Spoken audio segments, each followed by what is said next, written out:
오랜만에 뵙겠습니다. 우리나라는 헌법 제110조에 근거해서 특별법원으로 군사법원을 두고 있습니다. 군은 국가방위를 위해 통수권자로부터 합법적으로 무력을 행사할 수 있도록 위임받은 집단이기 때문입니다. 따라서 무력을 행사함에 있어서는 엄격한 위계질서와 규율이 요구됩니다. 동의하시죠? 네. 위기시 군인이 명령을 따르지 않는다면 존재 자체의 의미가 없습니다. 따라서 군이 명령에 복종하지 않으면 최소 3년 이하의 징역으로부터 사형까지 처벌을 받게 되어 있습니다. 이 또한 알고 계시죠? 헌법이 국가의 최대 명령이라는 것도 알고 계시고 질문하시는 거라고 생각합니다. 네, 알고 있습니다. 적의 침투 도발이나 그에 상응하는 위협이 발생해서 통합방위 사태가 선포되면 PPT에서 보시는 것처럼 국무총리는 중앙통합방위협의회 의장이 됩니다. 알고 계시죠?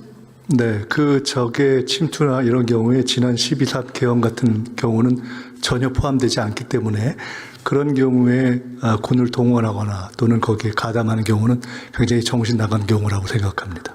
그걸 얘기하는 건 아니고 법을 얘기하는 겁니다. 네, 그것을 질문하실 가능성이 높아서. 예. 통합 방위 사태가 발령되면 국가 중요 시설마다 그 시설을 방어하도록 사전에 지정된 부대가 출동한다는 것을 알고 계시는가에 대한 질문입니다. 네, 헌법이 군이 지켜야 할 국가의 최대 명령이라는 것을 알고 계신다는 전제하에서 답하겠습니다. 당연히 알고 있습니다. 24년 12월 3일 비상계엄 당시로 한번 돌아가 보겠습니다. 당시 출동부대의 사령관급 이상 지휘관은 알고 있었지만 그 외에 출동한 대부분의 군인들은 비상계엄의 발령 이유를 명확하게 인지하지 못하고 위기 상황이 발생했을 것이라는 가정하에 명령을 받고 출동했습니다. 그때 국회에 출동했던 병력도 평시 불순 문자에 의한 테러 발생 등에 대비해서 늘 훈련하고 출동 준비를 했던 대로 국가 중요 시설을 확보하는 목적이었을 것이라고 짐작하고 있습니다. 여기서 확보는 파괴나 방해로부터 이를 방어하고 탈취당하지 않도록 보호하는 전술적 과업입니다. 그날도 국회에 출동한 군인들은 이 목적을 위해서 출동한 것입니다.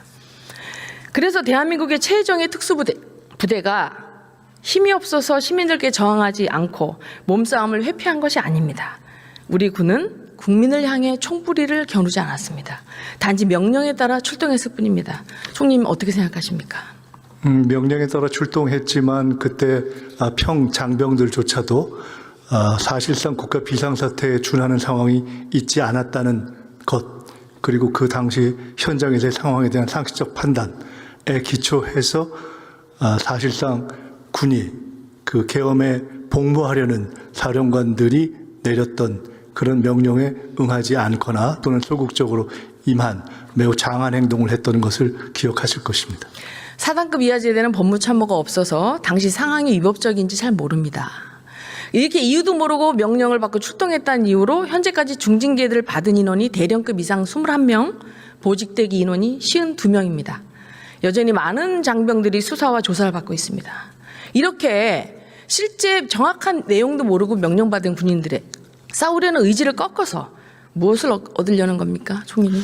그런 질문을 하시기 전에 제가 국방위에서 지금까지 쭉 보아온 의원님께서 한 번이라도 계엄과 내란에 대해서 진지하게 잘못됐다라고 말씀하신 적이 있는지 먼저 확인하고 싶고, 그런 것이 아닌 상태에서 지금 군 문제에 대해서 저런 내용을 모르고 응했다, 그것에 대해서 수사하는 것이 옳으냐라는 질문은 대단히 무의미한 질문이라고 봅니다. 자, 저는 비상계엄에 대해서 옳지 않다고 발언했고요. 내란이라는 것은 아직 사법적 판단하에 있다는 말을 했습니다. 다음 질문하겠습니다. 그럼에도 불구하고 시간이 없으니까 다음 질문 들어주시죠. 지지하는 언행을 하신 것으로 알고 본 있습니다. 의원은 사전에 계엄을 인지하고 출동 명령을 내렸던 고위 장성급 지휘관을 대변하고자 하지 않습니다. 오직 상관의 명령을 준엄하게 받아들이고 그 명령을 따랐던 순수한 군인들한테 책임을 묻는 게 적절치 않다는 관점입니다. 네, 완벽하게 순수하거나 또는 어떤 상황에서 불가항력적인 경우에 대해서 저희들이 징계하거나 또는 문제 삼고 있지 않습니다. 자, 그렇지만 명령이 하달되면 목숨 걸고 나라를 지키는 마음으로 출동했던 군인들한테 국민에게 총을 겨눴다. 그러면서 지속적으로 TF와 수사와 조사를 해서 군이 지금 싸우는 데 집중하지 못하도록 하고 있습니다. 군인들이 더 이상 자신의 군복을 자랑스럽지 못하게 생각하고 있습니다. 이 부분에 대해서 총리로서 책임감 못 느끼십니까? 그런 상황에 대해서 의회에서 일관되게 문제 제기를 안 하신 데 대한 책임을 못 느끼십니까? 제가 질문하고 있습니다. 제 질문에 답변해 주십시오. 자, 25년 말 기준으로 급식, 피복비, 전투 예비 탄약, 무기 획득비 등 국방비 1조 3천억 원이 미지급 사태가 발생했습니다. 25년도 기준 국가예산 673조, 경제력 순위 14위, 군사력 5위인 대한민국이 국방비를 제때 지급하지 못할 정도로 가난합니까, 총리? 잘못됐다고 봅니다. 그죠.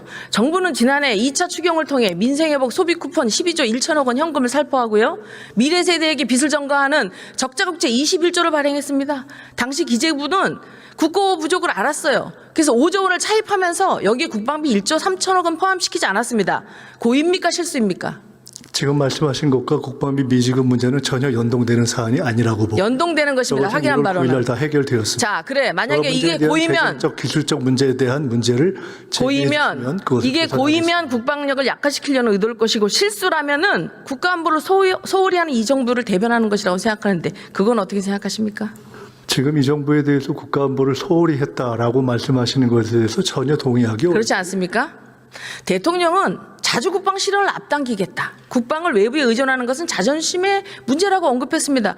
국가안보는 이렇게 말로 하는 게 아닙니다. 싸우는 능력을 갖추는 겁니다. 이를 위해서는 국방 예산의 편성의 집행 이런 것들에 대해서도 명확히 해줘야 되는데 이렇게 국방 예산 집행하지 않고 무책임한 재정 운영한 거에 대해서 총리로서 사과와 재발 방지 대책을 어떻게 하실 겁니까? 이미 그 부분에 대해서 국방부에서 개선했습니다. 국방부가 아니고 총리가 책임져야 되는 거 아닙니까? 아닙니다. 이상입니다. 들어가십시오. 사관님 나오십시오.